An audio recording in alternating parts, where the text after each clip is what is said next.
We refuse to be made to fight with professionals who are facing the same economic hardships that we face.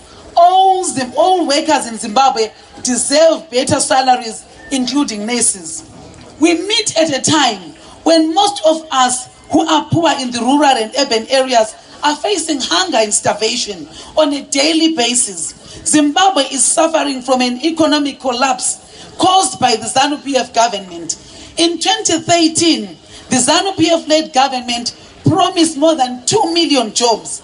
They promised to provide food, medical care, education, and other social amenities. 5 years later, we have actually witnessed a decline in the jobs that we had.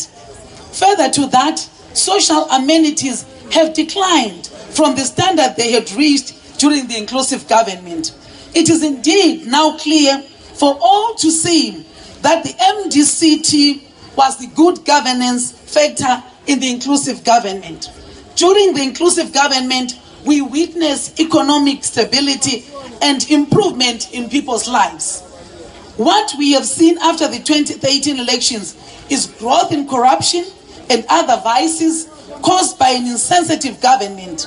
There are no drugs in hospitals. We are witnessing big numbers of school dropouts. Unemployment is about 95%. The economy has been informalized.